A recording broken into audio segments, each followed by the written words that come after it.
একদিন একটি ময়ূর বনের মধ্যে হেঁটে যাচ্ছিল। সে খুবই খুশি ছিল, কারণ তার পেখম ছিল ভীষণ সুন্দর এবং তার রঙিন পালকগুলো ছিল অনেক বেশি উজ্জ্বল। সবাই তাকে দেখে মুগ্ধ হতো। ময়ূর তখন ভাবলো, আমি এমন সুন্দর, কেউ যদি আমার মতো সুন্দর হতো। তখন তার সামনে একটি সাপ এসে দাঁড়ালো। সাপটি ছিল খুবই নিঃশব্দ এবং তার গা ছিল সবুজ, যা গাছপালার সঙ্গে মিলে যেত। ময়ূর সাপটির দিকে তাকিয়ে বলল, তুমি তো খুব সাধারণ, তোমার গা কেমন উদাসীন এবং একঘেয়ে। আমি কত সুন্দর, তোমার মতো না।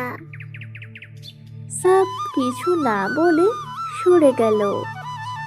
এক সপ্তাহ পর ময়ূর যখন তার সুন্দর পাখার প্রদর্শনী করতে গিয়েছিল, এক শিকারী তাকে দেখে ধরা দেওয়ার জন্য তীর ছুড়ল। ময়ূর খুব দ্রুত উড়ে চলে গেল, কিন্তু তার পালকে কিছুটা আঘাত পেল। এই সময় সাপটি আবার তার কাছে এসে বলল,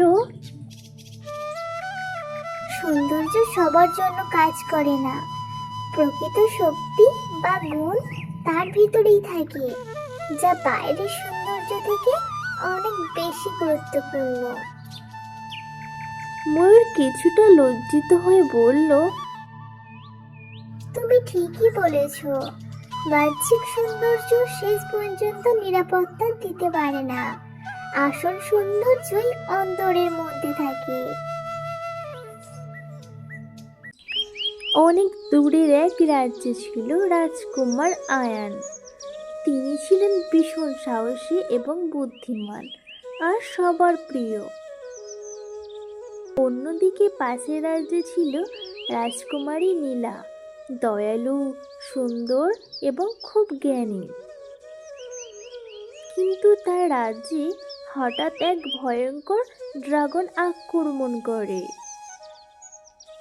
ড্রাগন রোজ রাতে আগুন ছুঁড়ে গ্রাম ধ্বংস করত।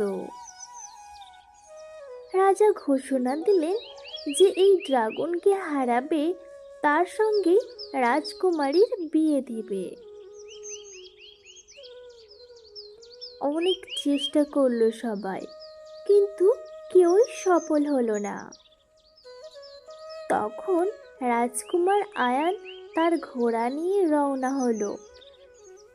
সে ড্রাগনের গুহায় গিয়ে বুঝতে পারল ড্রাগন আসলে অভিশপ্ত এক মানুষ, যাকে এক দুষ্ট জাদুকর অভিশাপ দিয়ে ড্রাগনে পরিণত করেছে। রাজকুমারী নীলা অনেক পুরনো বই পড়ে জানতে পেরেছিল, যদি কেউ ভয় না পেয়ে ড্রাগনকে ভালোবাসে, তাহলে সে অভিশাপ ভেঙে যাবে। তখন আয়ান আর নীলা মিলে ড্রাগনকে ভয় না পেয়ে স্নেহ আর সহানুভূতি দেখালো।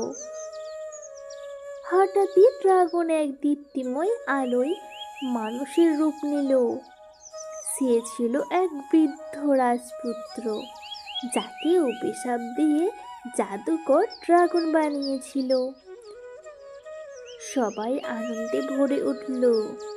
আয়ান আর নীলার সাহস ও বুদ্ধিমত্তায় রাজ্য রক্ষা পেল। পরদিন রাজকুমার আয়ান ও রাজকুমারী নীলার রাজকীয়ভাবে বিয়ে হয়। দুজন মিলে দুটি রাজ্য এক করে এবং সুন্দর রাজত্ব করে তোলে, যেখানে ভালোবাসা, জ্ঞান আর দয়া ছিল সবার উপরে। একটি কচ্ছপ ছিল, তার নাম ছিল কুটি। সে বনে থাকতো, খুব ধীরে ধীরে হাঁটতো বলে সবাই তাকে নিয়ে হাসাহাসি করত। খরগোশ, বানর আর হরিণ বলতো, এই কচ্ছপ তো কখনো কিচ্ছুই করতে পারবে না। কিন্তু কুটি কিছু বলতো না। সে নিজের মতো করে চলতো ধীরে ধীরে, কিন্তু স্থির লক্ষ্য নিয়ে। একদিন বনে একটি বড় খেলার আয়োজন হলো। কে প্রথম পাহাড়ের চূড়ায় পৌঁছাতে পারবে। সবাই দৌড় দিল, খরগোশ ঝাঁপিয়ে গেল, হরিণ লাফাতে লাফাতে উঠল, আর পুটি ধীরে ধীরে 1 পা 2 পা করে উঠতে লাগলো। কিন্তু খরগোশ ঘুমিয়ে পড়ল, হরিণ ক্লান্ত হয়ে থেমে গেল, আর কুটি একটানা ধৈর্য ধরে চলতে থাকলো। শেষে দেখা গেল চূড়ায় দাঁড়িয়ে আছে কুটি, শান্ত এবং গর্বিত। সবাই অবাক হয়ে বলল, ধৈর্যই সবচেয়ে বড় শক্তি। একবার এক জঙ্গলে এক বাঁদর থাকতো।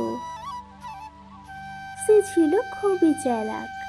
তার বন্ধু ছিল একটা কচ্ছপ। তারা প্রতিদিন দেখা করত, গল্প করত আর খাবার খেত। একদিন বাঁদর দেখল এক কৃষক বাগানে অনেক ফল ফলিয়েছে। সে ভাবল, এই ফলগুলো খুব সুস্বাদু মনে হচ্ছে, চুরি করে খেলে অনেক মজা হবে। সে কচ্ছপকে বলল, চলো আমরা বাগানে যাই ও কিছু ফল খেয়ে আসি।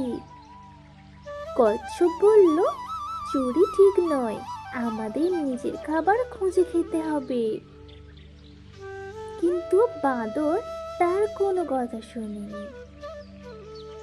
সে একাই বাগানে ঢুকে অনেক ফল খেয়ে ফেলল। সেই সময় কৃষক সেটা দেখে বাঁদরকে ফাঁদে ফেলে ধরল। তখন বাঁদর বুঝতে পারল কচ্ছপের কথা না শোনার ফল কি।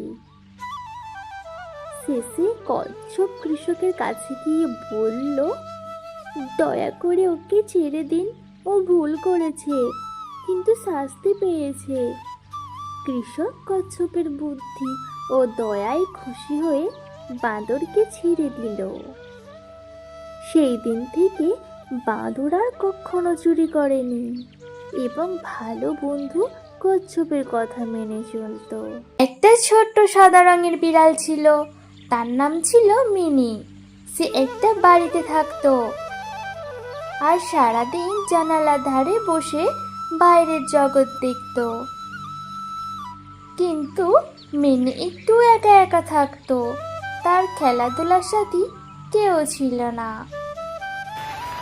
একদিন বিকেলে বৃষ্টি পড়ছিল। হঠাৎ জানালার পাশে একটা ভেজা কুকুরছানা এলো। মিনি কৌতূহলী হয়ে তাকালো, কিন্তু একটু ভয়ও পেল। কিছুক্ষণ পর সে ধীরে ধীরে জানালার বাইরে গেল আর কুকুরছানাটার কাছে গিয়ে বসে রইল। কুকুরটাও ধীরে ধীরে লেজ নেড়ে হাসল। মিনি বুঝল ও ভয় পায় না, ও তো বন্ধুত্ব করতে এসেছে। সেই দিন থেকে মিনি আর ছোট্ট কুকুরটি, যার নাম রাখা হলো বুনি, বুনি হয়ে গেল অটুট বন্ধু। তারা একসঙ্গে খেলে, ঘুমায় আর জানালা দিয়ে বৃষ্টি দেখে।